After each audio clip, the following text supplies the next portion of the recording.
때는 조선의 운명이 서서히 저물어가던 어느 시절, 안동에서도 유서 깊기로 소문난 황토골이라는 마을에 빛바랜 양반 가문이 하나 있었습니다. 한때는 마을에서 가장 드높았던 이씨 가문의 저택은 이제 세월의 무게를 이기지 못하고 쓰러져가고 있었죠. 대문 앞 돌계단은 푸른 이끼로 뒤덮였고 기둥의 붉은 칠은 비바람에 벗겨져 앙상한 속살을 드러내고 있었습니다.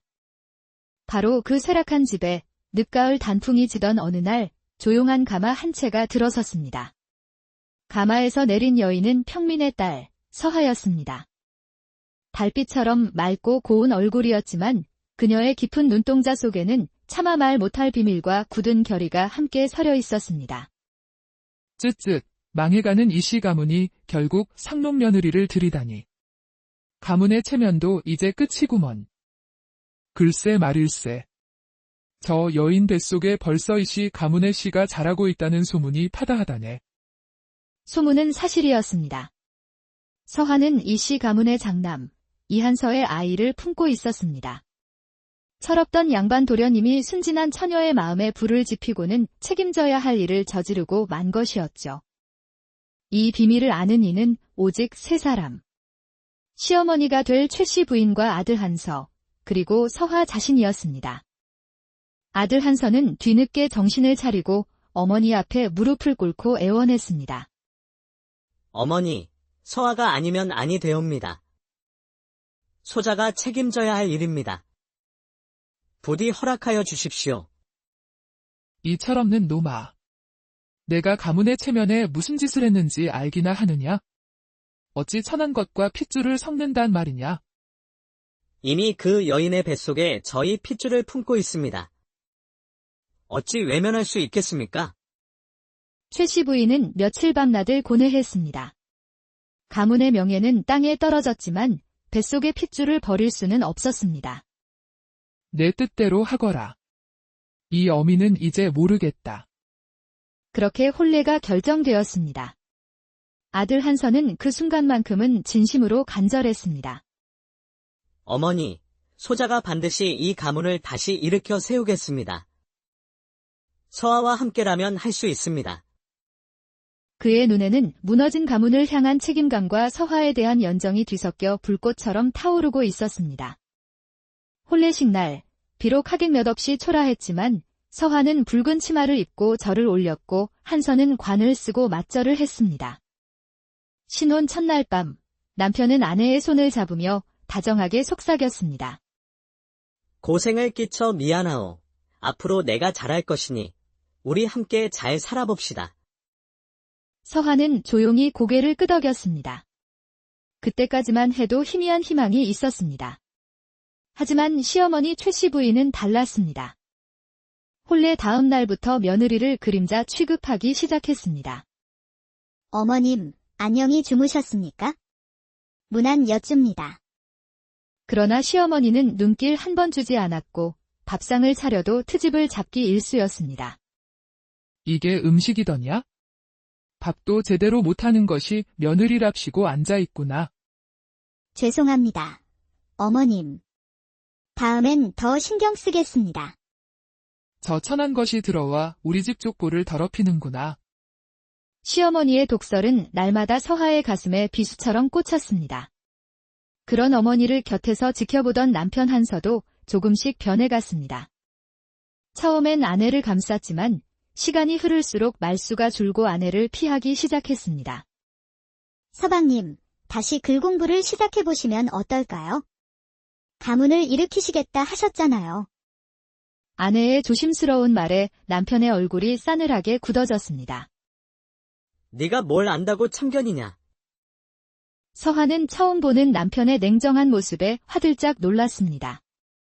남편은 점점 집에 있기를 꺼리며 아침 일찍 나가 해가 져야 돌아왔습니다. 하루는 남편이 늦도록 돌아오지 않자 시어머니가 며느리를 불러 세웠습니다. 너 같은 것이 들어와서 이 집안을 다 망쳐놓았다. 내 아들이 너 때문에 집을 등지는 것이야. 전부 내 탓이다. 서하는 아무 변명도 할 수 없었습니다. 그날 밤, 그녀는 창밖을 보며 홀로 생각에 잠겼습니다. 내가 이곳에 온 것이 정말 잘한 일일까? 하지만 뱃속에서 자라나는 생명을 느끼며 그녀는 돌이킬 수 없는 강을 건넜음을 깨달았습니다. 절망의 땅에서 희망을 키워내야만 했습니다. 시간이 흘러도 집안의 냉기는 가시지 않았습니다. 서한은 묵묵히 제 할 일을 했습니다. 새벽같이 일어나 물을 깃고 빨래를 하고 끼니를 지었습니다. 손끝이 갈라져도 시어머니의 시선은 차가웠고 남편은 술 냄새를 풍기며 들어오는 날이 잦아졌습니다. 세댁, 고생이 많구먼. 요즘 서방님이 주막에서 자주 보인다던데 괜찮은 게야? 괜찮습니다. 별일 아닐 겁니다. 억지로 웃어 보였지만 서하의 가슴은 무겁게 내려앉았습니다. 이대로 괜찮을지, 아이를 무사히 낳을 수 있을지 불안이 엄습했습니다. 내가 온 다음부터 이 집에 재수가 없어졌다. 내 주제를 알아야지. 그런 어느 날 밤, 남편이 만취한 채로 돌아왔습니다. 며느리가 부축하려 하자 거칠게 손을 뿌리쳤습니다. 건드리지 마라. 다 내 탓이다. 네가 없었으면 내 인생이 이렇게 망가지진 않았을 게다. 그 한마디에 서하는 얼어붙었습니다. 옆방에서 나온 시어머니도 한마디 거들었습니다. 맞다. 다 전현 탓이야. 내가 오기 전에는 우리 집이 이렇지 않았어. 서하는 조용히 마당으로 나왔습니다. 밤하늘의 별빛이 유난히 차갑게 느껴졌습니다. 그녀는 자신의 배를 쓰다듬으며 혼잣말을 했습니다. 아가야, 너만은 내가 반드시 지켜야 한다. 그 순간 서하의 마음이 달라졌습니다. 더는 위축되지 않고 뱃속의 아이를 위해 강해져야겠다고 다짐했습니다. 다음 날부터 그녀는 몰래 뒷마당 구석에 작은 텃밭을 일구기 시작했습니다. 파와 상추가 자라는 모습을 보며 작은 희망을 키웠습니다. 이것들처럼 나도 이 땅에 뿌리를 내려야지. 저런 짓 해서 뭘 하겠다는 게냐? 땅 한 떼기에서 나오는 게 얼마나 된다고. 어느 날 저녁, 며느리가 텃밭에서 갓 뽑은 파를 저녁상에 올렸습니다. 시어머니는 마지못해 한 입 먹어보더니 무심한 척 말했습니다. 생각보다 맛은 괜찮구나. 그래도 이게 집안 살림에 큰 보탬이 되는 건 아니다. 그 작은 인정의 한마디가 서하에게는 큰 힘이 되었습니다. 그녀는 뱃속 아이에게 속삭였습니다. 아가야, 엄마가 너를 위해 열심히 살고 있단다. 너도 건강하게만 자라다오. 계절은 여름 끝자락을 향하고 있었고 서하의 몸은 점점 무거워졌습니다. 어느 날 장터에 나갔다가 노파들의 수군거림을 듣게 되었습니다. 이씨 집안 말이야. 그 집 뒷산에 묵혀둔 땅이 있다지. 죽은 영감 유언이라며 팔지도 않고 농사도 안 짓고 말이야. 양반 체면이 밥 먹여주나. 그러니 저렇게 망해가지? 서하는 그 길로 집 뒤편의 땅으로 향했습니다. 무릎까지 오는 잡초와 돌무더기가 가득한 황무지였지만 그녀는 무릎을 꿇고 흙을 한 줌 쥐어보았습니다. 흙은 의외로 부드럽고 촉촉했습니다. 그녀는 깨달았습니다. 이 땅은 죽은 게 아니라 그저 버려졌을 뿐이구나. 집으로 돌아온 며느리는 시어머니에게 조심스럽게 물었습니다. 어머님, 뒤뜰에 있는 그 땅을 제가 일구어 봐도 되겠습니까? 안 될 말이다. 그 땅은 내 시아버님께서 절대 팔지도 건드리지도 말라 유언하신 곳이다. 양반 체면이 있지 어찌 며느리가 밭을 간다는 말이냐? 그날 밤 남편에게도 같은 말을 꺼냈지만 비웃음만 돌아왔습니다. 내가 그 땅을. 거긴 하인들이나 가는 곳이다. 괜한 집 말고 아이나 제대로 낳을 생각이나 해라. 모두가 반대했지만 서하의 마음속에는 이미 계획이 세워지고 있었습니다. 그때 장터에서 만났던 한 노파의 말이 떠올랐습니다. 사람이 버린 것이지 땅이 스스로 버려진 게 아니야?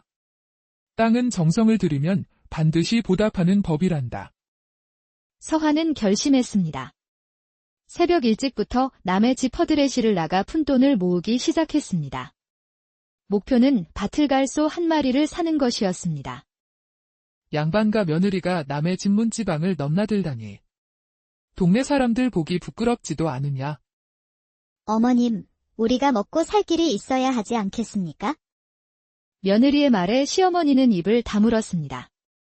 그렇게 두어 달을 일한 끝에 서화는 마침내 소 한 마리를 살 돈을 모았습니다. 그녀가 직접 소를 끌고 마당에 들어서자 시어머니와 남편은 기겁을 했습니다. 내가 정녕 미쳤구나. 감히 우리 집에 짐승을 들여? 이 소로 땅을 갈 것입니다. 시아버님께서는 땅을 팔지 말라 하셨지 일구지 말라고는 안 하셨습니다. 서화의 단단한 대답에 남편도 시어머니도 더는 말을 잇지 못했습니다. 다음 날 새벽부터 며느리는 소를 끌고 황무지로 나갔습니다. 무거운 몸이었지만 이를 악물고 쟁기질을 했습니다. 돌을 골라내고 잡초를 뽑고 흙을 갈아엎었습니다.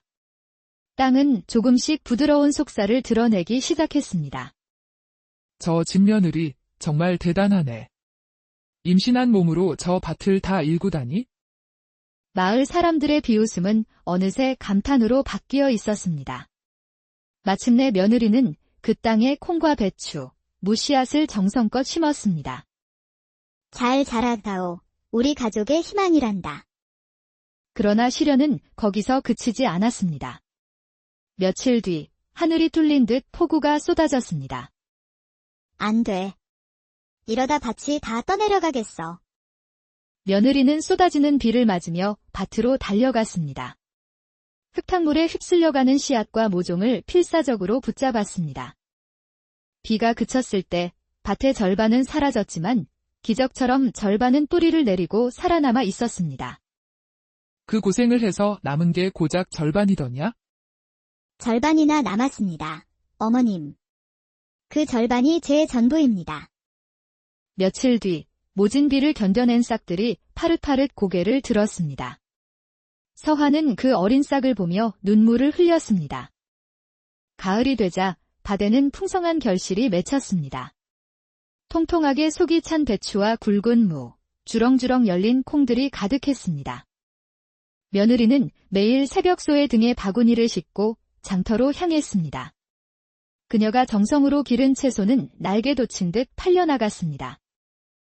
이 집 채소는 씹으면 단맛이 나니 참 기가 막히단 말이야. 집안 형편은 눈에 띄게 나아졌지만 새로운 걱정거리가 생겼습니다. 남편 한서가 잦은 기침을 하며 시름시름 앓기 시작한 것입니다. 서방님, 의원에게 다녀오셔야 하지 않겠습니까? 괜찮소. 요 며칠 잠을 설쳐서 그런 것이오. 그러나 며칠 뒤 남편은 결국 자리에 눕고 말았습니다. 며느리는 밤낮으로 남편을 간호했습니다. 미안하오, 부이. 내가 지켜야 했던 것은 가문의 체면이 아니라 바로 당신이었는데. 지금이라도 늦지 않았습니다. 서방님께서 마음만 먹으시면 언제든 새로 시작할 수 있어요. 아내의 지극한 정성 덕분인지 남편은 조금씩 기운을 차렸습니다. 그리고 그날 이후 남편은 서툴지만 아내의 밭일을 돕기 시작했습니다. 그해 겨울, 유난히 많은 눈이 내리던 밤이었습니다. 묵직한 소리와 함께 소의 거친 울음소리가 들려왔습니다. 아이고, 이게 무슨 소리냐? 외양간이 무너진 것 아니냐? 외양간 지붕이 눈의 무게를 이기지 못하고 내려앉아 소를 덮친 것이었습니다. 며느리는 만삭의 몸으로 소에게 달려갔습니다. 안 돼. 제발 버텨다오. 남편과 시어머니, 그리고 며느리는 힘을 합쳐 필사적으로 소를 구해냈습니다. 눈 속에서 소가 빠져나오는 순간 세 사람은 비로소 진짜 가족이 되었습니다. 그리고 마침내 긴 겨울의 끝자락, 새벽녘에 아기의 첫 울음소리가 집에 울려 퍼졌습니다. 아이고, 고맙다.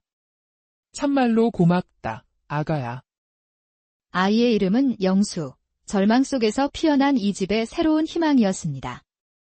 몇 해가 흘렀습니다. 쇠락했던 이씨 가문은 마을에서 가장 부지런하고 부유한 농가가 되었습니다. 할머니, 이게 뭐예요? 오냐, 우리 강아지. 이건 콩이란다. 내 어미가 이 흙을 지켜내서 널 낳았지? 남편은 이제 훌륭한 농부가 되었고 시어머니의 얼굴에선 차가운 기운 대신 따스한 미소가 피어났습니다. 해가 저물 무렵 온 가족이 평상에 모여 앉았습니다. 며느리는 조용히 말했습니다. 가문은 이름으로 지켜지는 것이 아닙니다. 땀으로 흙을 일구고 정성으로 밥을 지어 먹이며 사랑으로 핏줄을 이어갈 때 지켜지는 법입니다. 부인 말이 맞소. 진짜 양반이란 백성을 먹여 살리는 사람이지. 내가 어리석었구나. 헛된 체면보다 중요한 것이 바로 우리 가족이었거늘. 한 여인의 굳은 의지가 버려진 땅에서 희망을 틔우고 흩어졌던 가족의 마음을 하나로 모아 가문을 다시 일으켜 세운 이야기였습니다. 그 희망은 마치 매년 새로 심어지는 씨앗들처럼 그 땅 위에서 대대손손 끝없이 이어져